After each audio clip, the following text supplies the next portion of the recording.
Good morning all of you. आज की जो हमारी क्लास रहेगी बीएससी फर्स्ट ईयर की बॉटनी की क्लास रहेगी, जिसमें आज हम पढ़ने वाले हैं फेज कंट्रास्ट माइक्रोस्कोप के बारे में। ठीक है, फेज कंट्रास्ट माइक्रोस्कोप के बारे में हम पढ़ेंगे। फेज कंट्रास्ट माइक्रोस्कोप होता क्या है, दूसरा हम पढ़ेंगे उसका स्ट्रक्चर, उसकी संरचना किस प्रकार से होती है, संरचना में कौन कौन से भाग होते हैं, तीसरा हम पढ़ेंगे उसके प्रिंसिपल्स को, और चौथा हम पढ़ेंगे उसके यूज को, उपयोग को, कौन कौन से उसके उपयोग जो हैं वो दिए गए हैं। तो जैसा कि मैंने बताया आप लोगों को, फेज कंट्रास्ट माइक्रोस्कोप जो होता है,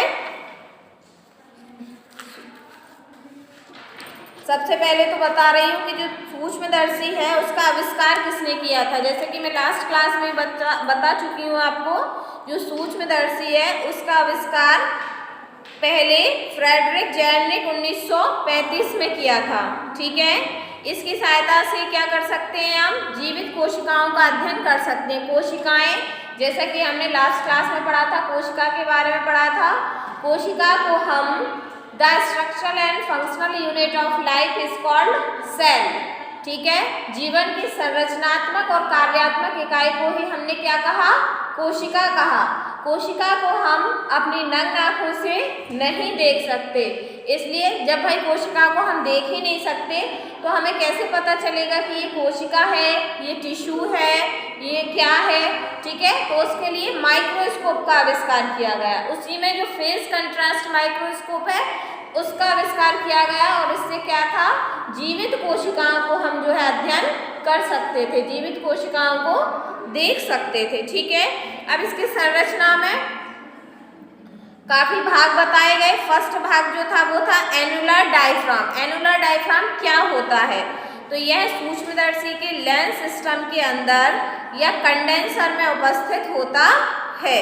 यह ऑब्जेक्ट को प्रकाश पुंज द्वारा उद्दीप्त करता है, जिसके कारण प्रकाश पुंज का कुछ भाग इसमें से गुजरता है तथा शेष अवशोषित रह जाता है। जो ऑब्जेक्ट हम इसमें रखते हैं वो क्या करता है, इसको प्रकाश पुंज से उद्दीप्त करता है, जिसमें से कुछ भाग तो क्या हो जाता है, आगे की तरफ चला जाता है, और कुछ भाग इससे क्या हो जाता है, अवशोषित हो जाता है। कुछ प्रकाश के भाग को ये क्या कर लेता है, अवशोषित कर लेता है। दूसरा है इसमें भाग कंडेंसर। कंडेंसर क्या होता है, ये स्पेसिमेन के नीचे स्थित लेंस सिस्टम होता है। देखिए कंडेंसर आपको दिख रहा है, यह स्पेसिमेन के नीचे स्थित होता है, लेंस सिस्टम होता है। इसका मुख्य कार्य प्रकाश किरणों को एकत्र कर फोकस करना होता है। ये प्रकाश किरणें जो यहाँ वहाँ फैल रही होती हैं उनको क्या करता है, एकत्रित करता है, एक साथ में करता है।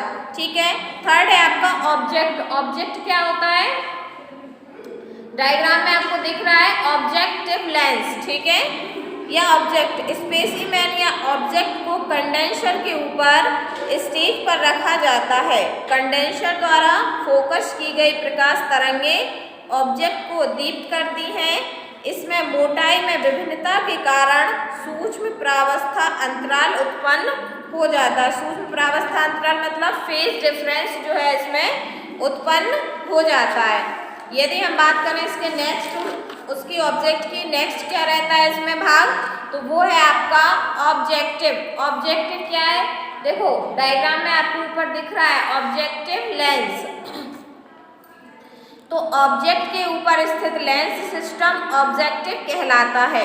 यह ऑब्जेक्ट की छवि या प्रतिबिंब को आवर्धित कर देता है। ठीक है, नेक्स्ट है आई पीस।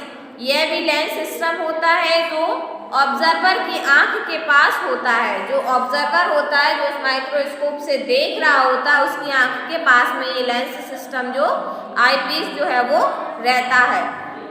ऑब्जेक्टिव लेंस द्वारा बने प्रतिबिंब को और अधिक आवर्धित कर देता है। नेक्स्ट है आपका एनुलर फेस प्लेट। यह पारदर्शी डिस्क के समान संरचना होती है। इसमें उभार या खांच होती है, जिसमें एनुलर डायफ्राम द्वारा बनी प्रत्यक्ष इमेज के साथ कोइंसाइड होता है। कोइंसाइड मतलब सिक्के के समान इसकी साइड जो है वो रहती है, कोइंसाइड होता है। यदि हम इसके प्रिंसिपल की बात करें, इसके सिद्धांत क्या क्या है, तो यह सूक्ष्मदर्शी रिफ्लेक्टिव इंडेक्स के सिद्धांत पर कार्य करता है। सूक्ष्मदर्शी रिफ्लेक्टिव इंडेक्स का मतलब प्रकाश जो है इससे रिफ्लेक्ट होता है, ठीक है। कोशिका का वह भाग जहाँ रिफ्लेक्टिव इंडेक्स अधिक होता है वहाँ प्रकाश की गति कम होती है, तथा जहाँ कम होता है वहाँ प्रकाश की गति क्या हो जाती है, अधिक हो जाती है। अतः सूक्ष्मदर्शी से विभिन्न तीव्रता वाला प्रतिबिंब जो है वो हमें बनता है, ठीक है, दिखाई देता है।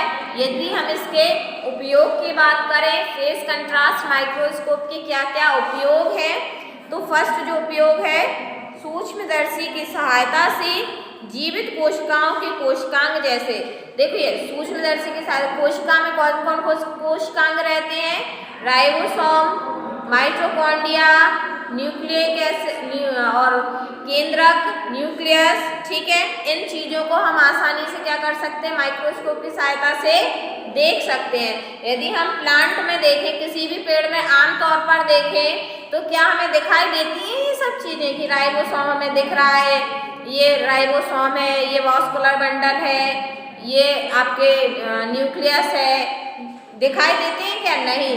किसकी सहायता से देख सकते हैं, माइक्रोस्कोप की सहायता से। दूसरा है, इसके द्वारा गुणसूत्र की गति कोशिका विभाजन का भी अध्ययन करने में सहायता मिलती है। कोशिका विभाजन किस प्रकार से होता है, कोशिका विभाजन कितने प्रकार का होता है, 3 प्रकार का, मियोसिस, माइटोसिस और माइटोटिक भी होता है, ठीक है। तो कोशिका विभाजन किस प्रकार से हो रहा है उसका अध्ययन करने को भी मिलता है। तीसरा, कोशिका की कोशिकांगों पर रंजकों के प्रभाव का अध्ययन भी सरलता पूर्वक संभव है।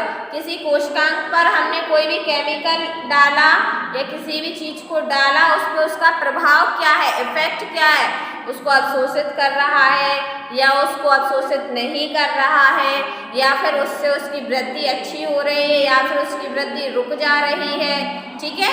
तो इस प्रकार का अध्ययन भी हम इसकी सहायता से कर सकते हैं, ठीक है। तो आज की क्लास में इतना ही। नेक्स्ट जो है हम अगली क्लास में कोई नया टॉपिक पढ़ेंगे।